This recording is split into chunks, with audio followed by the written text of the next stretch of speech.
We did a webinar on Saturday defining algorithms and strategies. And I'm here to tell you, this is an algorithmic traded world, without a doubt. Thanks, Arthur.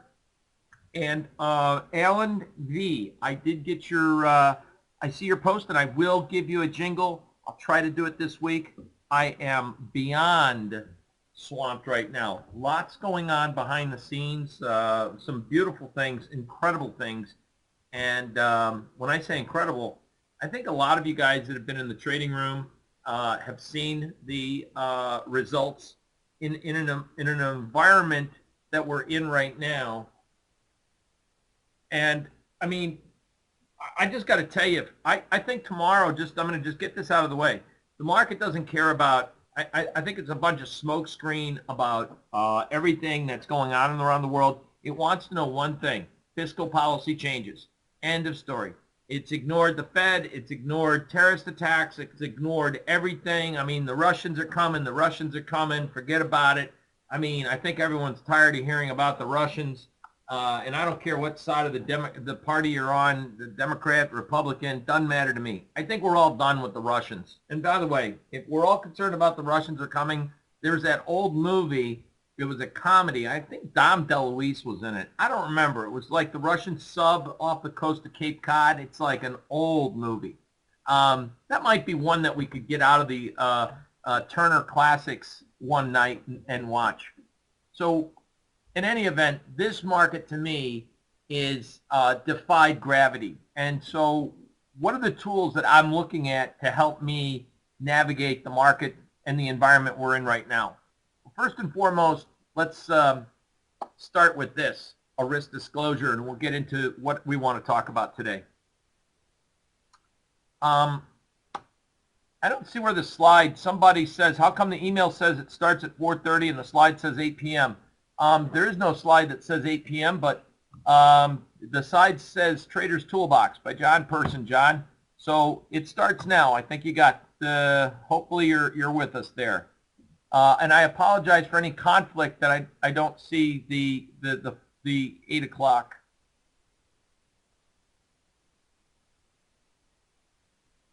I don't mean to be a stickler, but I'd love to, I don't know where it got posted at 8 p.m. Our apologies. But we're here now, and I'm glad you're with us. So let's make it worth our time. Trading's risky. Stop orders don't necessarily limit your losses. I think we all kind of might have. If you haven't figured that out, you may figure it out eventually. So with that said, bottom line, why do we trade? We trade not to lose money. We trade to make a living. We try to maintain our lifestyles, to provide security for our families, to supplement an income. Bottom line, we trade to make money. And there are thousands of products to trade, and there's hundreds of ways to trade. And yet some people can't make money in this market, and I think it all comes down to a couple things. If you're day trading the market, it's because it happened at the wrong time of day, or you missed the setup, or you had a limit order and it didn't get filled. That's a common one, right? Had a phone call, went to the bathroom. So we need some tools to kind of help us, and we need to get set up. And I think that's one of the things that we've used, and I'm gonna go over a couple things live with you guys. And it's been kind of some of the tools that have helped guide me through the years. And I've developed a few rules. And one of the main rules is that typically, and this is, as you can see with the Qs, and we'll start here. We'll start with the NASDAQ. The NASDAQ is not, and this is not your typical year. How do we know that? Because from the beginning of the year to about right here, it's up, slightly 21%. So that's not a typical year. But here's the thing. We've been going up on stronger breadth. We've been going up on stronger breadth. And while the NASDAQ 100 has I think officially it's 103 stocks, not 100. While the breadth has been going up, it's been going up on decent relative volume using OBV. So in my Traders Toolbox, some of the tools that I use to gauge the health of the market are not price-based indicators. A lot of them are breadth indicators and volume indicators. And of course, my favorite, which is Person's Pivots, and then the PPS indicator. If you're a thinkorswim user, you will get the person's pivots, and you will have the person pivot study, PPS, the arrows, the buy and sell arrows on your screen. So there are two indicators that go together. They're two separate indicators. One of the things that I do not look to do is I don't like to buy resistance, but I look for sell signals. And then if you don't get a sell signal, you want to watch what the condition is of the market. And then so what I would have to say is, what is that health and that condition of the market right now going forward? We broke out of a, this is a financial quarterly pivot. And this is a financial quarterly pivot. And so is this. And so is this. And so is this. So these are financial quarterly outlooks for the market. They've been very instrumental, especially in helping us to detect trend of the market. Since October, at the end of the quarter, when we got into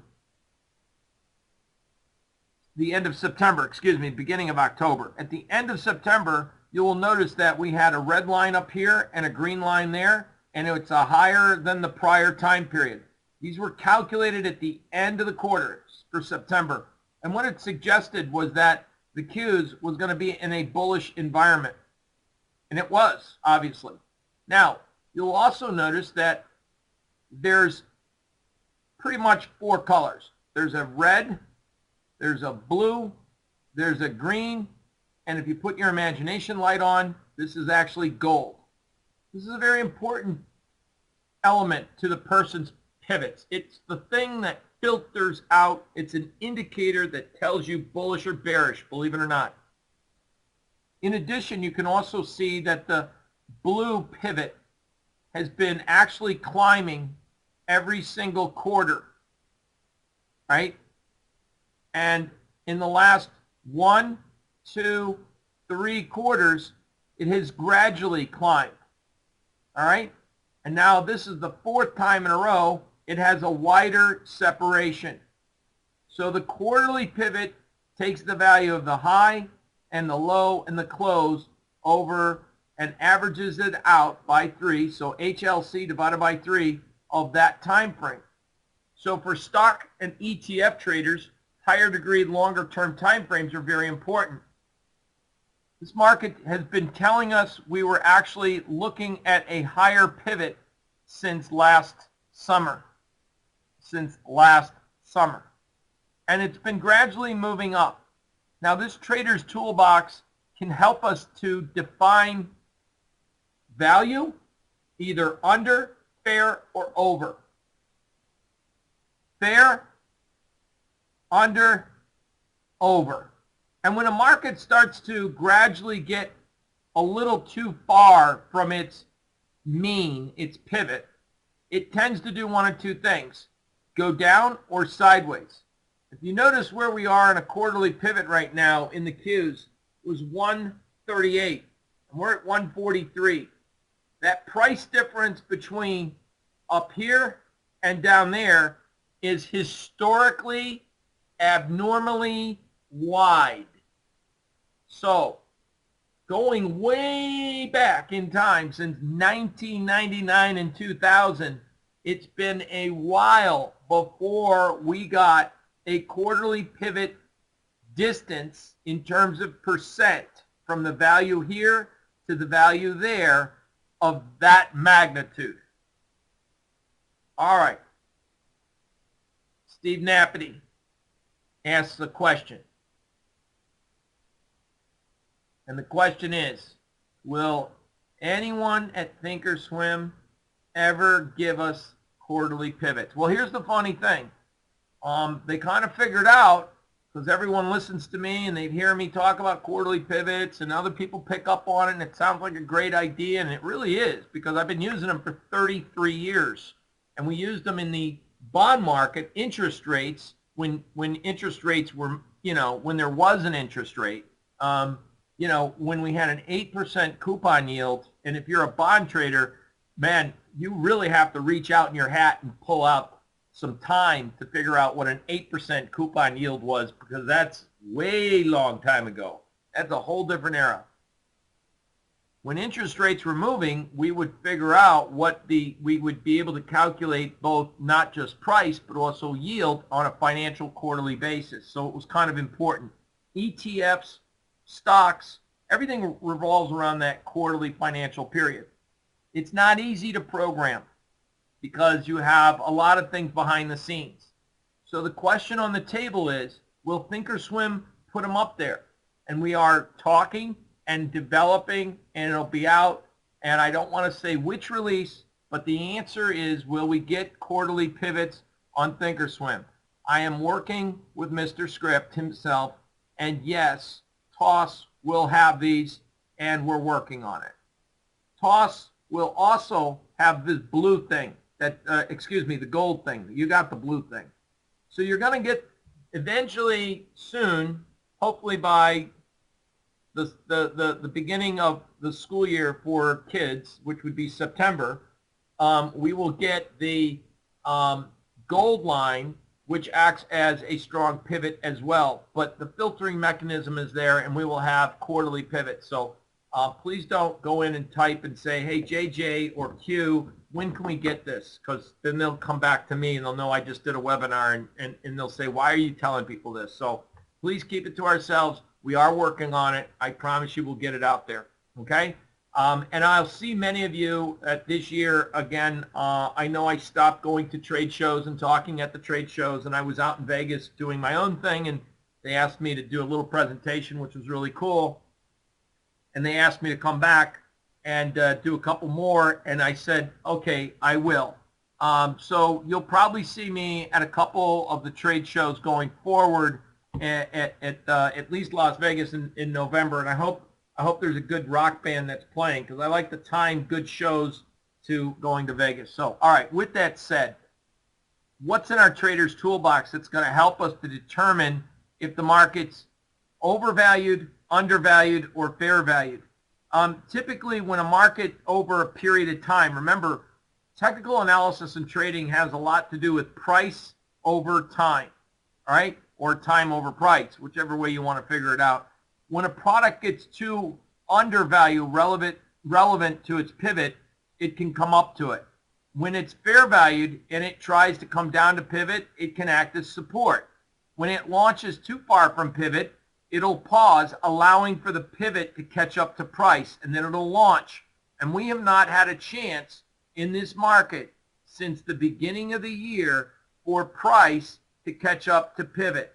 So we got one of two scenarios. We could go a little bit higher, and we just might if there's any good news that comes out of Washington, and that's what I wanted to say.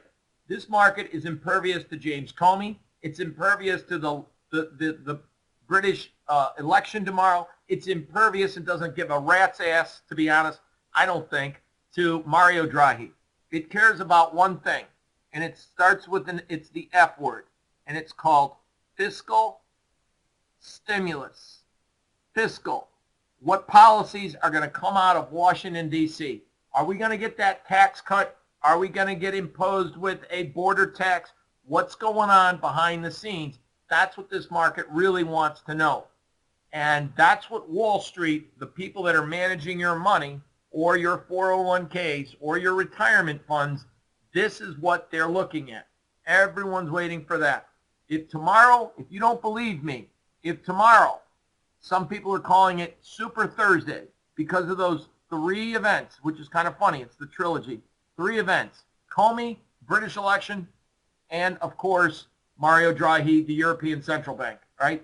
If those three events have literally no effect on the market, baby, turn CNBC off and start watching C-SPAN, because we want to hear what's going on with any fiscal changes that come out of the Senate, healthcare for one, and any tax legislation. So that's pretty much what I think we watch for tomorrow. We have been, besides Traders Toolbox, there are different moving averages that you can look to find out if a market's overvalued. And we want to look at the fundamental backdrop. And that's what I was just covering with you guys. What's the fundamental backdrop of the market? Obviously, it's what's going on in Washington. There's argument about what's going on with the dollar. There's obviously discussions of what's going on with the correlated markets. What do I mean by correlated markets? Well, we've got the mini Dow, we got the S&P, you got the euro currency, you got crude oil, you got bonds, and you got gold. When the dollar goes down, the euro goes up, and typically crude oil, bonds, and gold might find themselves trading lower. And what's happening is gold's going lower, or excuse me, crude oil's going lower, gold went higher, bonds have gone up, and equities are going up. So those that are trading, let's say, correlated markets, they're not doing too good in this environment. Correlated markets aren't doing too well. Another thing I wanted to share with you is that most of you are familiar with the fact that this market is kind of a algorithmic traded environment. We have dealt with, and I wanted to share this with you, excuse me. This is what I wanted to share with you. Actually, I can go over here and share this with you. I want you to see something today, and I'm just going to punch up what was the best, highest volume traded sector in the market. Was it the S&P 500 spiders? No, it was only, in fact, we traded, I don't know if you guys got my tweet the other day, but the spiders traded less volume and had a narrower range, meaning the daily range on spiders, by the way, on, what was that, Monday. We traded less than we did on Christmas Eve. Now watch this statistic.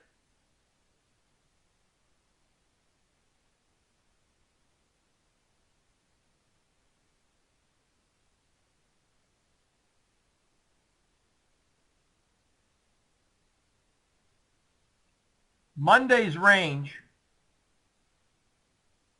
that tiny little blue thing up there was a doji, was less than Christmas Eve, by the way, in 2016. The volume was lower than Christmas Eve. The range was lower than Christmas Eve. In fact, if you go back, it was a smaller range and lighter volume. All the way back, we went and started to look at how many Christmas Eves, 2016, 15, 14, 13, 12, 11, 10, 9, 2008. We had to go back to 2008 to find out when we had a tighter, narrower range on less volume, and it was a day called Christmas Eve all the way back since 2008. And I got news for you. Monday was not Christmas Eve. So what does that mean? We are dealing with a market that is extremely apprehensive of what it wants to do. We have a volume average, and another metric of a trader's toolbox is we get to understand what's the average range we've been in recent history. Are we expanded the range? Are we exceeded the range? Are we overvalued, undervalued? Rate of measurement. So the topic is, in a trader's toolbox, how do we make better informed investment decisions? We've got to have a decent set of metrics that we can measure things by. So if we're going to trade, then what we need is to say, is this an environment that's trading on heavy volume? I don't think so. I'm not sure. Well, you have a way of figuring that out real quick. Looking at volume average. What's your average volume over X period of time? As you can see, even today, the financials, the XLF, exceeded its volume over the last 20 days. In fact, it was the highest volume traded ETF on the ones that we look at. And what do I look at? GDX, USO, VXX. By the way, this is kind of interesting. This is the volatility, the VXX. The VXX traded more volume today than the spiders did. That is bizarre. And why is that? Because people, institutions, and hedge funds are probably not trading as much in the options for protection as they are in volatility products. Jeffrey, I did not know that you were in Portland, Maine, but kudos and a heads up to you in Portland, Maine. I hope it's nice out there for you. Bring back some lobster when you come back. Yes, I don't want a lobster roll. Bring back the lobster. So in any event, this is kind of an interesting situation, and I think, you know, we now have in a trader's toolbox, folks, we have a situation that's developing. We have lighter than normal ranges. We have tighter ranges. We have lower volume than we've seen before. And we've got other products trading more volume relative to the S&P 500. That's kind of freaky. Let's take a look at this because we have a little system, an algo system here, and I want to share with you how the indicators can work with this thing. The VXX, since its creation, using signals, just to let you know, it's done more volume than the spiders. That's got to tell you it's pretty liquid. Now, is that volume going to go away anytime shortly, soon? I don't think so. What's funny is that because of a keyword called contango, this is a system. You'll see that it short entry, negative, that means it's short. You'll get the clue that it sells. Not every trade's a winner. You can see there's a little loser. If it's a red line, it's a loser. If it's a blue line, it's a winner. Red's a loser, blue's a winner. Blue's a winner, blue's a winner. It actually covered a position from a short from way over here. And we were actually looking to see, and it's going to need, and I'll give you this number here, 1380 on the VXX. This is the VXX. 1380 is a massive resistance zone. And today, look where we hit. 1, 2, 3 times the charm, and it couldn't cross through it. The actual system went short today on the close. I'm a little concerned about that for two reasons. Number one, the stock market had every chance to sell off, and it didn't. It had low close dojis, and it didn't move down on bearish signals. If tomorrow this market does not react negatively to the trilogy events, the three events, folks, we could actually see more amazing upside left in the marketplace. And I hate to say that because I want to be the biggest bear in the world. But, you know, I think at 21%, you know, on a year-to-date NASDAQ, for all the guys that are saying it can still go higher, they could be right. That's why this is a little scary, okay? Now, I know that we could be wrong, and if the volatility VXX closes above 1380, where then we'll probably see a move back up. I wouldn't imagine we couldn't see 1540, 1550 within the realm of reality. So I kind of tend to trust this stuff because in looking at the VIX, this little system on the VIX, as far as its performance, this month it's up 5.5%. Last month it was up 8.6%. In 2017, year to date, it's up 52% performance. 16 was up, 15 was up, 14 was up, 13 made money, 12 made money, 11 made money, and 10 made money, and it started in 2009. So this is kind of an interesting scenario. Currently, the trade right now from where it's short is losing just $74 right now. So with that said, I would have to tell you guys that because of the performance overall of this system, and it's short now after a little pump, we could see another downdraft, which would do what for the market here? It might send the market back up slightly higher. Now, how much higher is a big question. We, if you'll notice here, we didn't close on the low today in the NASDAQ 100. So we're a little overvalued. That doesn't mean that we can't go up a little bit and then kind of taper off eventually and then see a correction. But I don't think if tomorrow, listen again, if tomorrow the three events do not cause this market to go down, then the odds are we're going up a little further headed at the end of June or the end of, into at least next week's FOMC. Now, let's take a look at this other market, which has been getting a lot of traction. It's called the Russell Small Cap 2000. This is the quarterly pivot, and it's been trading on the north and south side of the quarterly pivot.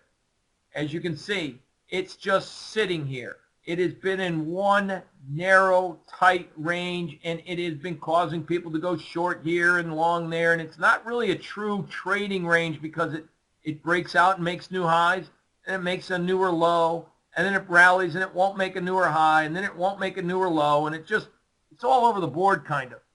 And then the breadth of the market, the advanced decline, I mean, this thing is about as squirrely as you could possibly imagine. And volume indicators, not so healthy and helpful either. So until we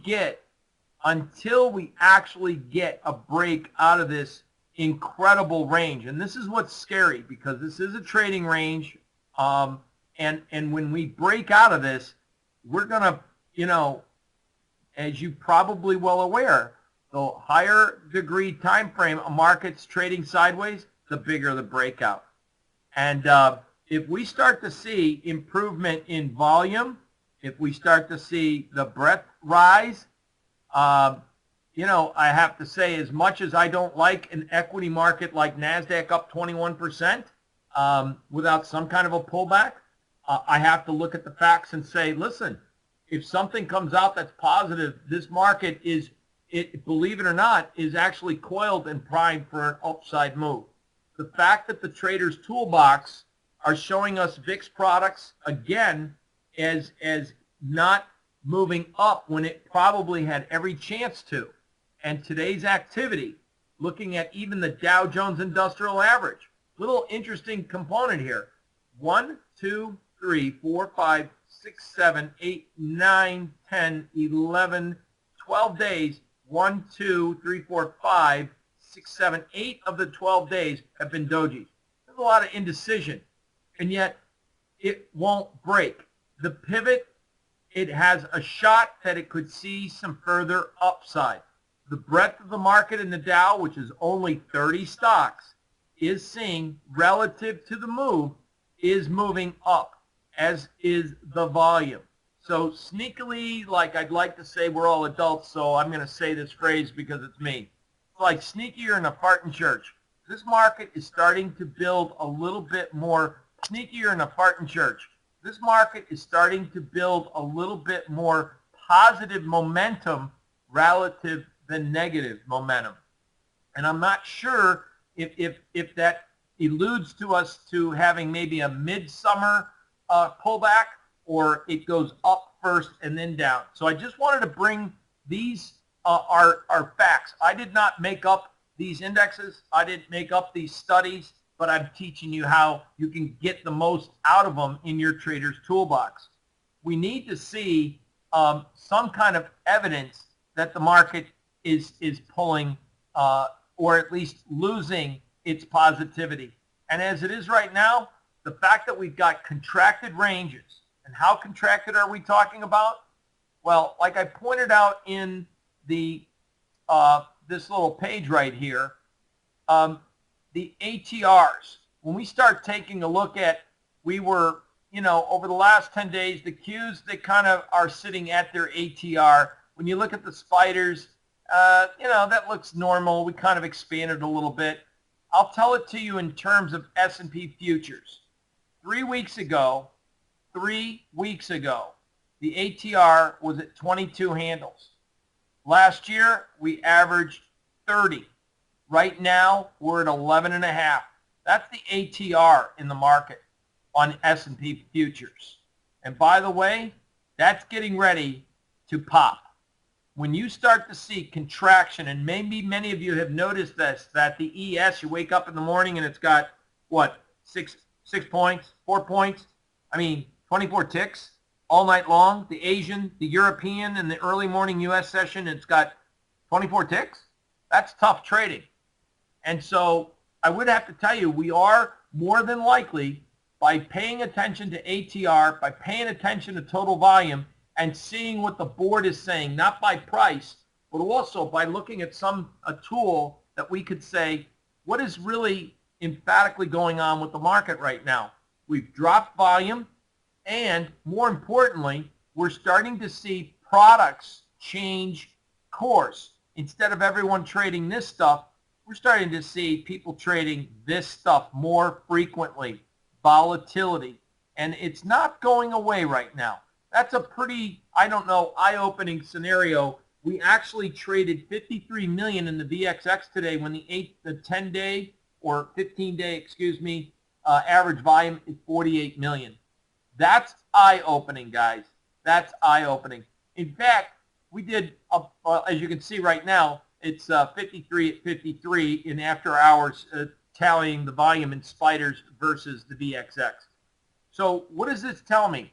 It tells me that perhaps traders took some hedges in VXX and they took them off, and perhaps they just went short the product one more time.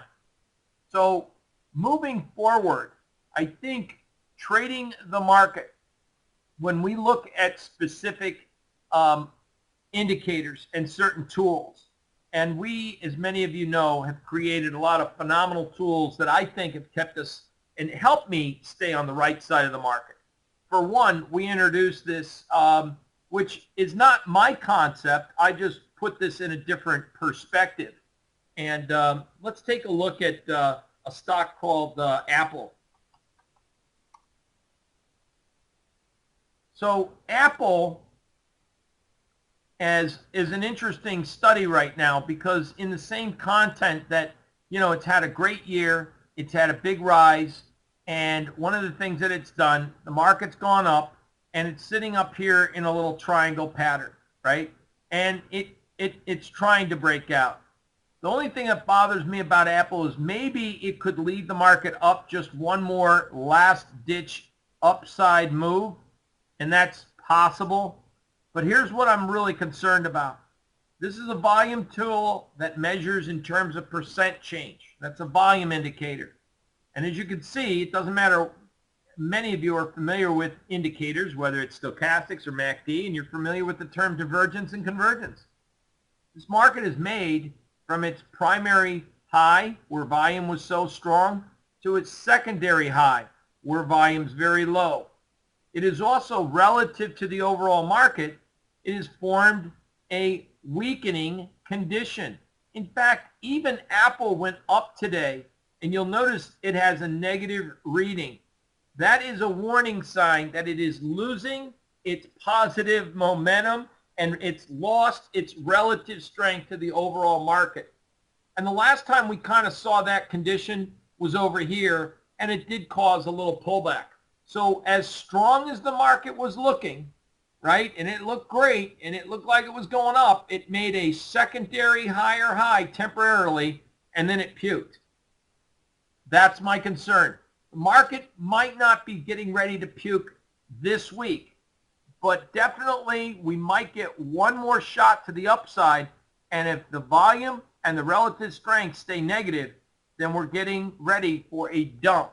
And there's a lot of stocks that look like this. And if you don't, let me share this with you. I'm going to go back and we're going to go down memory lane. And I'm sure you all remember how Warren Buffett did everyone a favor and said before he got out of his stock, remember that? He was in IBM. And he goes, and he got out of the stock at, if I can, I'm trying to get this up for you. Remember Warren Buffett got out of the stock, IBM? He made the announcement actually, I think, right about there. I think that's when he made the announcement that was all on with Becky Quick in a big interview, and he was telling everyone he got out of, I mean, I'm not making this up, 30% of his holding, another three-figure, a trilogy. Wow. So Warren Buffett did the world a favor and let him know he got out. It was somewhere around 180 is what he said. And you know, just throw a little comedy in there. I'm not making fun of Warren, but I'm just making fun of how he plays the media. Yeah, I'm going to go on TV and I'm going to tell everyone after the fact that we got out and we're long IBM. Well, the first thing I take out of that interview, is old Warren has become a swing trader. He's no longer a buy and hold trader because he bought IBM and they sold out. And he bought Apple, and I think they're getting into more active trading, more so than maybe we believe, or he's given credit for. So he's a sly old fox, that guy, and he does. That's why he does well. He ain't no dummy. But I want you to pay attention if you do remember the story, because it wasn't that long ago, that he got out near 180, if you recall that story. I'm going to tell you when they got out. They were getting out right up into this zone right here. And how do I know it? The volume, as you could see, and the relative strength. It started to lose its relative strength right there. So they were looking, and more than likely, it's ironic that you see a low close doji pattern at the very high too, but that's neither here nor there. But you started to see divergence, and you started to see the relative strength and the volume turn negative at the high. Another one that was one of our good calls too, and I did say it was blasphemy that Goldman Sachs is in a weakening condition, and I actually used that in our advisory service newsletter. I said, this may be blasphemy, but Goldman Sachs looks weak. And where was it? It was right up here, and we had another low close doji.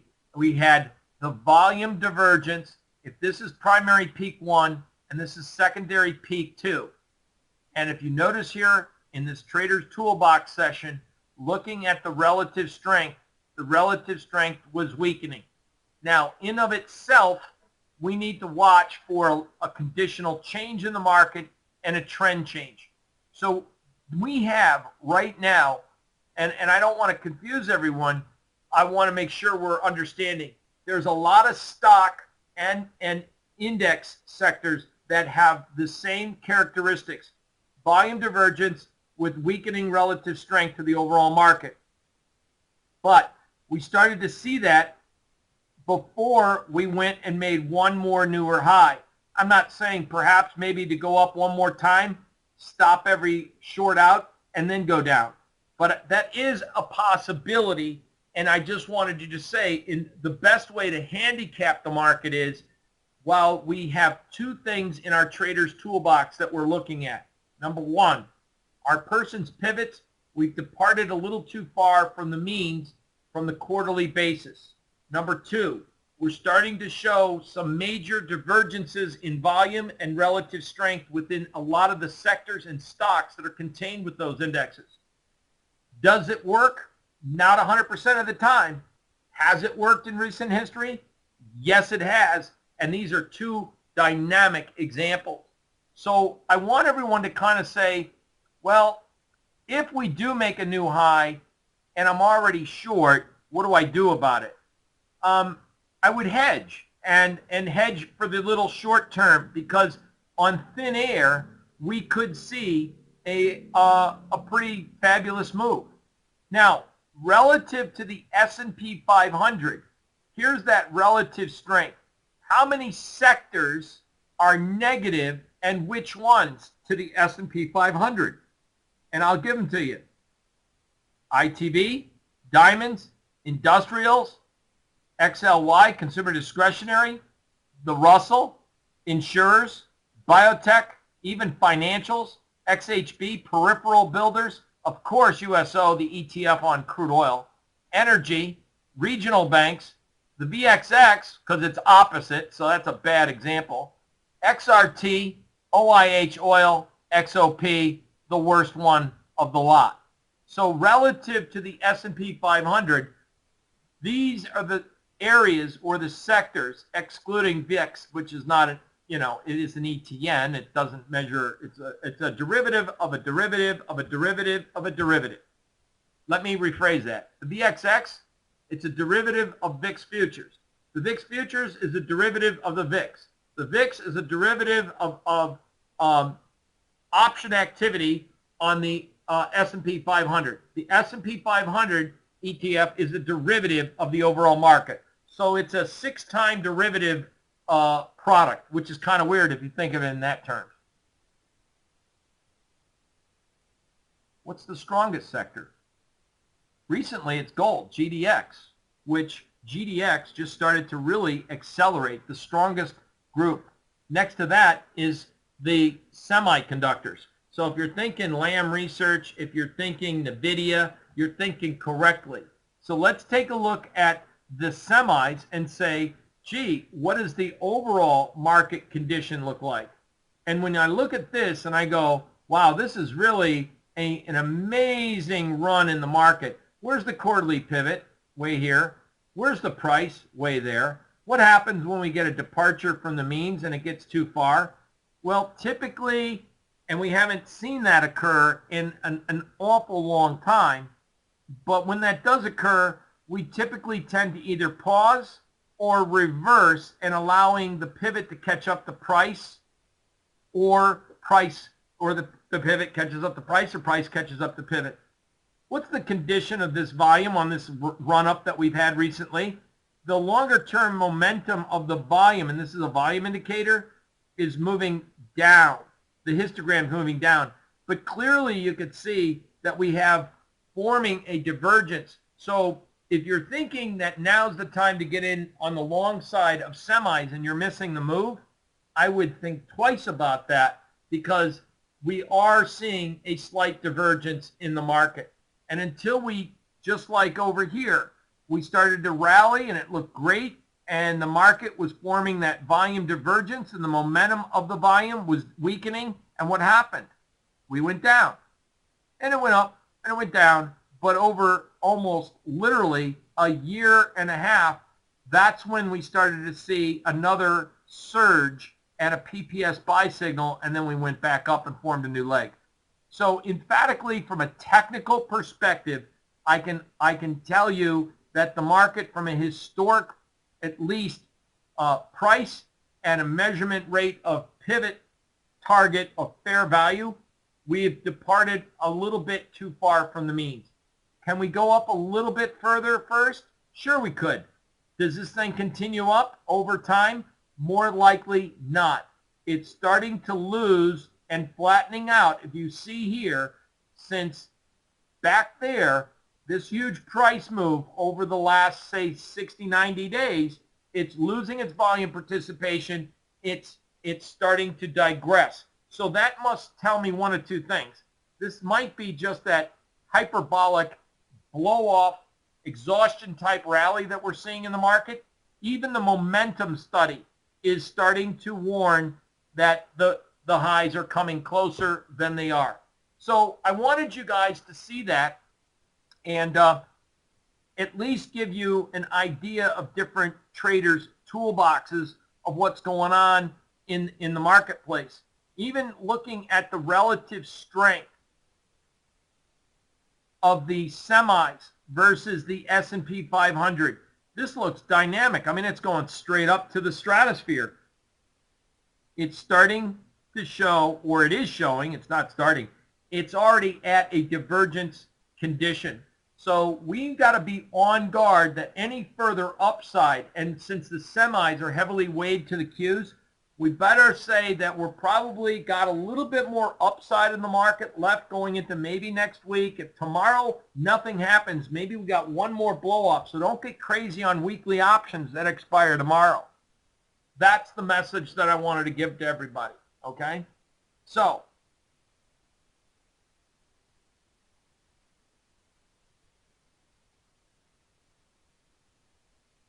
can we see upside?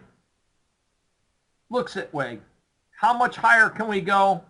Well, you know, market's on thin air. This is the Dow Jones Industrial Average. And in the Dow Jones Industrial Average, we're losing the strength of the momentum over a weekly basis. We're losing, obviously, the relative strength, and the volume is moving down.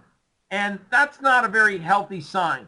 Could we get another, like say 21,213, something like that? We're at 211.72. A little bit higher, yes. But when this thing generates the next, and this is what you probably want to focus in on, the next major PPS weekly sell signal that we get in the marketplace under that condition, I would not discount it. So on whether you got Thinkorswim or other tools or my platform on TradeStation, folks, this is what we call a top. And rounding tops take longer to form than bottoms. And just like before, not every time is the same. But boy, when you start running into divergence patterns, when you start running into lighter volume, did the market move a little bit higher? Sure it did. Did it stay there? No. That's the catch. This market could move higher, be prepared, and then make sure you're on guard at that next higher level. So if we haven't learned from the past, we're doomed to make the same mistakes. And I think this is a system, number one, this VXX system, that has an enormous power of performance over multiple years, year in and year out. And, you know, it's making money. So something that's making money, I tend to pay attention to, and I think you should as well. And this is something that we're very excited about because it is dynamic, and I'm sure the boys on Wall Street and some of the prop traders and the algo systems that are out there are doing something very similar to what we have here designed. So this is something we'll let you know more about in the near future. But in the meantime, I wanted to do a little bit of a little follow-up from where are we in the market, because we've got this huge thing happening this week, and what are the tools that we could use to gauge value in the market? What is it? 50-day moving average, 200-day moving average? There's so many analysts. One says buy, one says sell. Who do we trust? You got to trust yourself, and you got to trust indicators that make you comfortable. And you also have to, if you're probably day trading in the market, understand that you need to take profits in this environment. By the way, I want to share one other thing with you.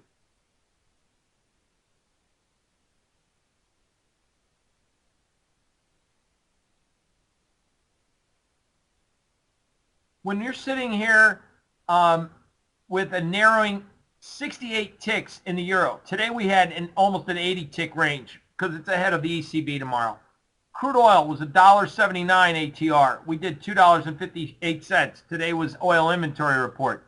Bonds are 29 ticks. 29 ticks. Not a point and a half, not 2 points like they used to be. And then today they had a 24 tick range.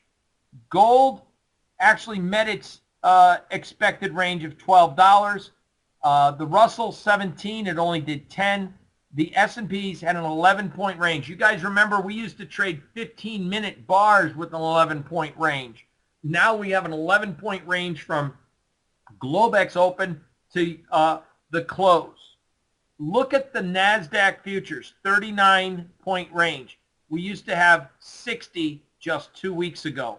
So the market, the ATRs, the ranges are contracting. Some people would call that what we call a volatility crush. We went from a wide range, big long bars, and we're starting to contract. That means we're getting ready to break out one way or another. It's coming. Don't rest on your laurels. The problem with traders is we get bored to death, and that's what the market does to us. It bores us to tears. It either scares you out or bores you out. Right now, look at the Dow. The Dow only had an 80-point range today. Not triple digits, not 150 points, 80. Something's coming down the pike. It's coming soon. So we're probably going to see an expansion to the upside before we see the market crash sometime, my guess, this summer. So I just wanted to point that out to you. When you are looking at tighter ranges, now this would apply to day traders. When you're looking at markets in tighter ranges, a lot of us put pressure on ourselves because we have to make money. We have to have expected trades. And so what are the expected trades? Well, just over the last couple days, I mean, just these are simple signals, right? It gets in a long position and it gets out. Yeah, it went up a little bit, but it came right back down. It gets long and it gets out. It gets short and it gets out. It gets short again and it holds it until it's either hit its loss or its profit target. And it gets out. It allowed it to get out, and then it didn't take another trade. But the point is that I'm trying to make, in this environment, traders, in your trading in tight, narrow range, until that expands, some people argue increase your lot size when volatility decreases. And I don't find that to be a very good, that's like no good. And the reason it's no good is because the one day you go from doing like your normal 2 or 4 lots to all of a sudden a 10 lot, that's the day the range went from narrow and expands and you get crushed. At this point in time, we have a market condition that we've been using, and it's been very successful, is that number one, we have stagnant size, the same size contracts, number one, and number two, we have tighter profit targets. So when you get into a trade, you better have your profit targets or a scale out, and that's going to help you until we see the big explosion and various market conditions. So I wanted to just say thank you guys for coming today. This was a quick just to share with you what's going on in the market. I think it's important. We've got a major event out tomorrow. Watch that VXX. Many of you might not be familiar with that. I did this presentation over in Las Vegas at the Money Show. Most people had heard that there was some volatility going on, and yeah, people were trading volatility, but they had no clue that this thing was such a beast that it was trading, if not more, the same as the spiders as far as trades. That, to me, is if you are an option trader and you've been sitting there trying to figure out why the bid and asks are no longer a penny wide and spiders, they're almost like 1 to 3 cents sometimes, right?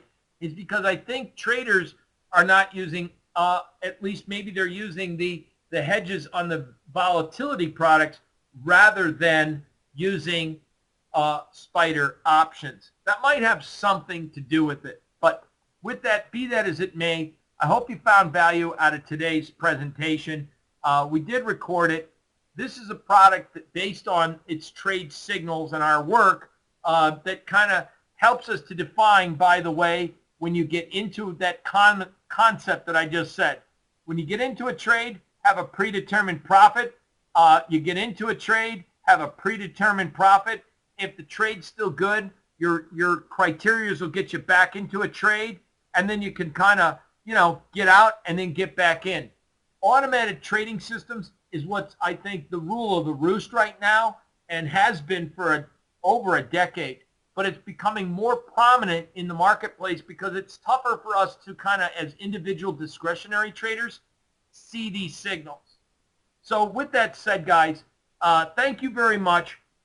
If you are looking at continuing your quest for knowledge in the markets, I know you can always find us here at Person's Planet. We have not only awesome information, signals, education, trading strategies, but as well, we don't really have the radio voice. I know I'm pretty loud, but I just wanted to finally finish this with you. In the Dow Jones today, the YM, when you set profit targets in the market and they get hit, you got to get out. When you have profit targets in the market, you got to get out. And then not all the trades will be winners. You just get out when you're wrong. But even in the mini Dow contract, and we were trading that, and also in the bonds today, we traded that. And then gold, we traded that as well. So we were kind of in a lot of trades in the day trades in a market that really didn't do anything. Just to let you know that when we finally see an expansion in ATR, the profit targets widen. I think that's what we need to help investors understand. What are you here for? We're here to trade, to make money. So don't be ashamed if it's a very narrow range in the market and you're making a little bit of money. You're making money in getting out of the market what the market can only give you. With that said, thank you all for being here today. And with that, we'll see you on the next presentation. Take care, everyone.